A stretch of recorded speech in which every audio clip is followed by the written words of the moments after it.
Good afternoon, everyone. This is Ashley Polk, and we are glad that you're able to join us today for a 7-minute Sizzle with Dr. Allison Bailey. She's going to focus today on engaging discussions, which I know is a hot topic in online education. But she's also going to focus on how you can use discussions to build a sense of community in your online class. So I will go ahead and let her take the floor. Hello, everyone. Welcome to the 7-minute Sizzle. And I'm really excited about this topic because I think that building a sense of community is definitely what we need to do in higher ed, whether online or face-to-face. And I want to thank you, first of all, for just being engaged online course instructors. So let's get started. Okay, first of all, let's just talk about what a sense of community is, because this is what we're wanting to do, is to have this sort of sense that we belong, that our students and ourselves as instructors, that we're all part of this academic group. So I have here these pictures. You see one is of a student clubs group on campus where the faculty member and the students, they've won awards, and how that they're excited to be together and take a picture. And because they're very involved with student activities and in their extracurricular activities and in their classroom, then they have that sense of community. But in the picture on the other side of the screen, the cartoon, you just see a lone person with their computer, and this is where our online students are. Usually they're alone and isolated with their computer. So how do we get them to feel like they belong in this academic group, that they're actually part of a classroom and they actually can be involved with others in their learning? So that's the sense of community that we want. So that's what we're going to talk about today. And so, of course, community starts with an introduction. They have to get to know who you are as an instructor. And like most of you, I posted my little welcome on the first day of class when they signed into eCore, and so I have my news feed there. And I like to include fun photos, not just here's my corporate-looking academic photo from the faculty handbook, but something fun so that I look like a real person. And then I also post in the instruction board, in the discussion board, an introduction of myself, where again I talk about what I'm excited about for the semester and my learning and some of my background, so they kind of get to know who I am. And you probably do this as well. And that's really kind of where we start. And if we don't have a welcome or introduction, then our students sometimes think the computer is my instructor, and we want them to know that their instructor is actually a person. And then the sense of community continues on the discussion board.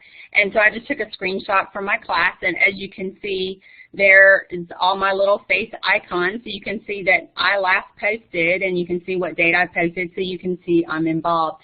And so, of course, to build this sense of community, you have to be there. So you have to be in the discussion board. Are you replying to the student's post, and how often do you reply? Do you look to see if the students ask you anything directly on the discussion board? I've noticed that even though there are built-in discussion things like coffee shop or ask your instructor a question, my students usually don't ask the questions there. They usually will either email me the question or they'll ask a question inside their discussion post of whatever unit that we're on. And so I will reply there in the discussion post, and then when they email me, if it's a general sort of question where I feel like, oh, probably half the class is wondering this, then I will actually go create a discussion post answering that question in a general sense. Do you create posts? So we have, of course, in eCore, we have the preset posts, but I also like to create my own, and I'm going to talk about some of these that I create. And so how often should you do this? Well, I like to make at least one per week, so that way, just in the same way that if I was in a real classroom, I would initiate a discussion about something that may or may not even be related to course content, but just to kind of get the students engaged and talking and participating in the class for that lecture. So I try to give that same sort of feel with my online class. And then what do you post? And that's what we'll talk about, is what are the sort of things that you can post to build that sense of community and get students engaged. So one of the things that I like to do is to provide examples of good posts answering the prompt. And for the first couple of weeks in the course, this is really important. And if you haven't done this before and we're getting close to midterm, you can start this now, is I try to give an example of how they should answer the question. So I just pretend I'm a student and I'm answering the question, whatever the prompt is for the unit. And this one was in Unit 1 that was, tell a narrative about yourself, a personal narrative. And so I told a story from my own childhood. And so that way they get to see, and I have 2 or 3 examples, and that's usually how I label them, like example, narrative story, example, blah, blah, blah. And then that way the students then see this is what my expectations are. They see the length, how long it is, that it's not just like 3 words.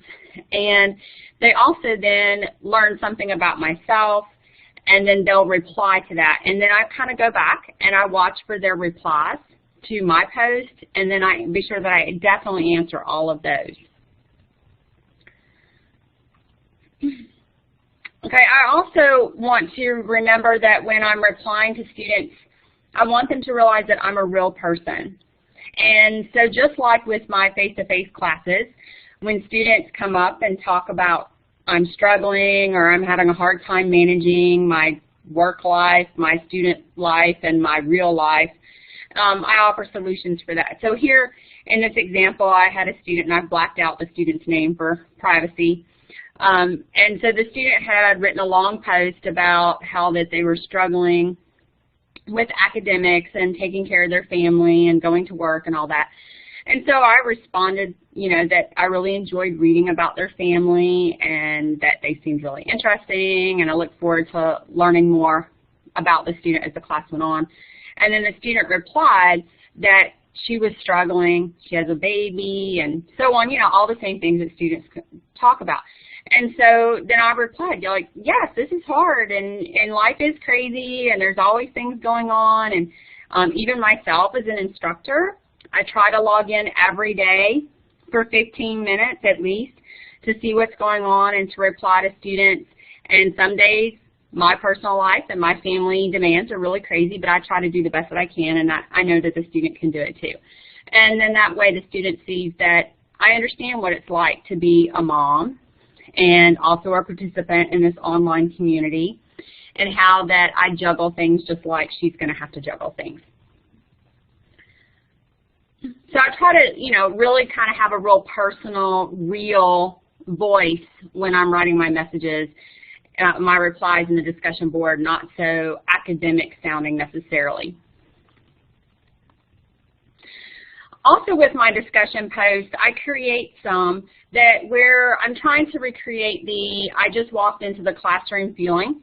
Just like when I walk into a face-to-face classroom, I'm going to say, hey, did anybody see a movie this weekend? I'll create that same sort of post in the class. And so one of the things that I do is I recommend movies to watch that somehow relate to my course content. Of course, I teach communication, so there's a lot of movies out there that might have public speakers in them or deal with relationships or family issues. And so I can put here's a picture of this movie. Has anybody seen it? It's available for free on Netflix. And this is how it relates to the class or what I like about it. And I even sometimes invite students when we're in a unit, if they've seen a movie that the theory makes them think of that movie, to actually post about that movie, and sometimes we'll get an ongoing conversation about the movie. And it's just kind of that same sort of 5 minutes before a lecture, a face-to-face lecture sort of conversation you would have. Then it's also okay to tell your corny professor joke. You are a real person, and we sometimes tell jokes. And sometimes in online classes, I think that we get to be like it's so static and stale, like it just has to be course content and only course content. But it's okay to be funny. And usually it's only funny to me, but that's okay. So we're in the Unit 4 on listening skills. I posted this cartoon in the discussion board, which is, of course, one bunny doesn't have any ears, right? So he can't listen to the other bunny's problem. And so it's just kind of to make it kind of fun. And so I always try to think of, is there a way that I can bring in something that's kind of fun but still makes them think about the unit, which was listening. And sometimes I just make a discussion thread just because it's fall, or it's football season, or it's just a pretty day outside and I take a picture with my phone of a tree outside and say, oh, it's such a pretty day, or I'm glad the rain stopped.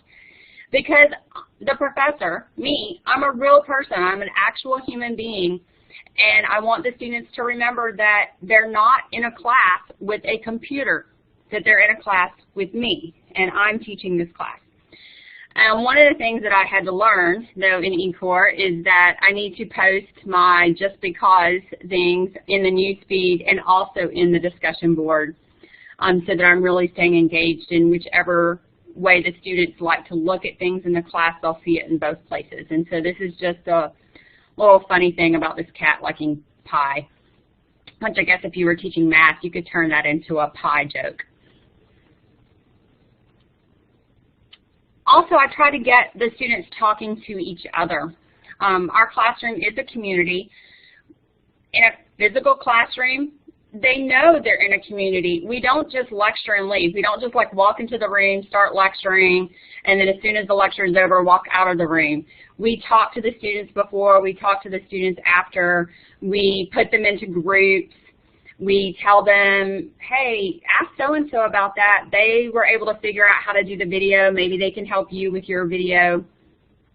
When a student makes a suggestion or comment on the course content, we compliment them. That's a good suggestion, good idea. We also have our own personality, and we try to get students discussing things, and so you want to do that. So one of the things I did was in my course, we have a group project near the end of the semester, so I wanted them to start thinking about being in a group and how do they belong. So I started a discussion thread asking them about their home campus if they wanted to identify, so they get to choose whether or not they reveal this information to the class. And they can put about their home campus. And as I visited other universities for conferences or meetings, I usually take a picture of something at that university, and I'll go back and add that into that campus's discussion thread.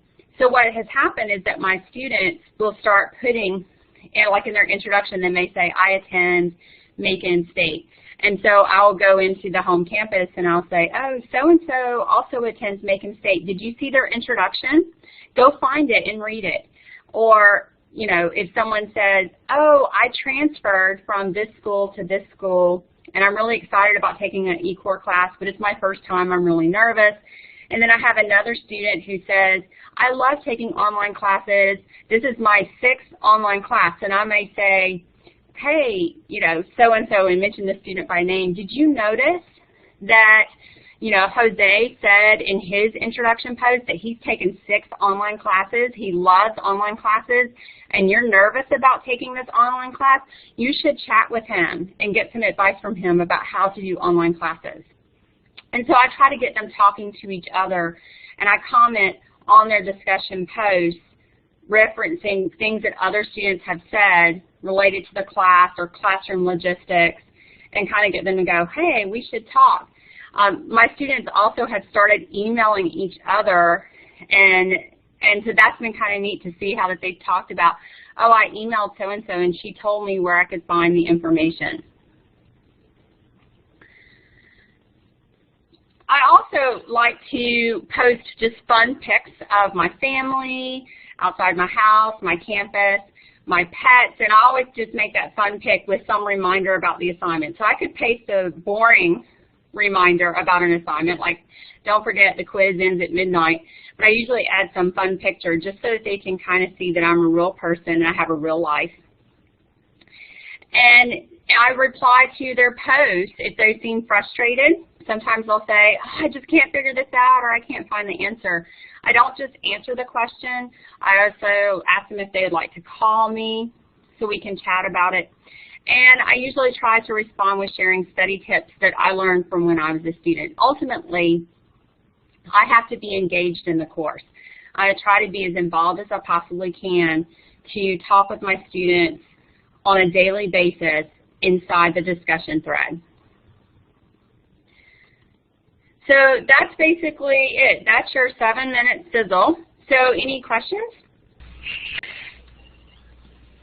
That was excellent, Allison, and I see that you have a few folks typing in questions down there into the chat box. Let's see. Okay, one person asked, do we have to worry about privacy issues when recommending one student talk to another? Well, they can already see each other on the discussion board. I don't reveal like, oh, here's so-and-so phone number, call them. But in the discussion thread, they see here's one person and their picture and their answer, and then here's the other person. So just like they're sitting side by side in a physical classroom, I treat the discussion thread like that.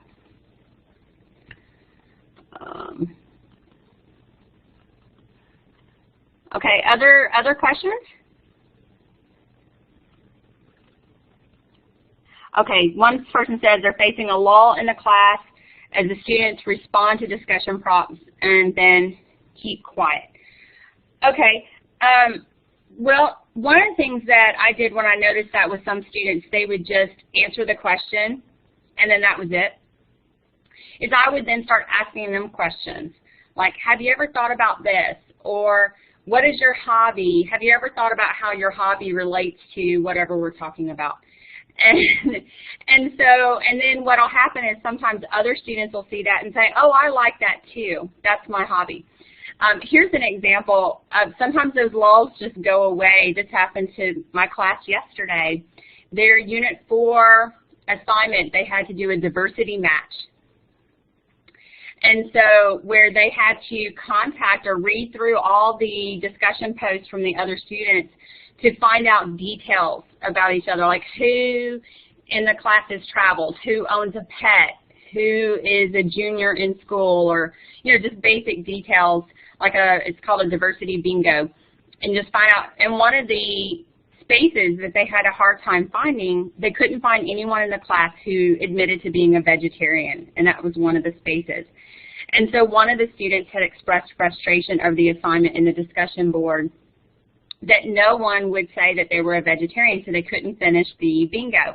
And so I replied, well, I'm a vegetarian, but no one asked me.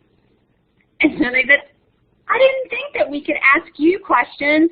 And several students then started saying, I forgot about you, Dr. Bailey. I didn't know I could ask you, and that would count for the assignment. And I'm like, I'm a person. You can ask me anything. And so I had many students then start replying, asking me about what is it like to be a vegetarian, and the different, my family member is this or that or the other. And I got so many discussion thread postings about this one detail. It was just very interesting how that when something came up that they found interesting, all of a sudden everybody's posting about it on the discussion thread, but the day before it was quiet. So I would just say, keep trying, keep posting, keep putting up things, and just one day that lull will just go away and they'll just magically all start talking. But you have to keep being engaged. That's an excellent response, and I really like how you mentioned so much about inserting your personality throughout the course, because that's something that I really encourage the faculty I work with to do, because we do want to take the courses seriously and take the content seriously, but I think if your students see you logging in on the weekend to post a picture of your cat, they're going to look forward to logging in on the weekend also. It's just kind of like you're saying, you make it known that you're a human and you have a sense of humor, and that you're enjoying spending time with them in their course, and you hope that they would do the same. So I think you've got some great strategies and suggestions for the group. So are there any other questions for Dr. Bailey?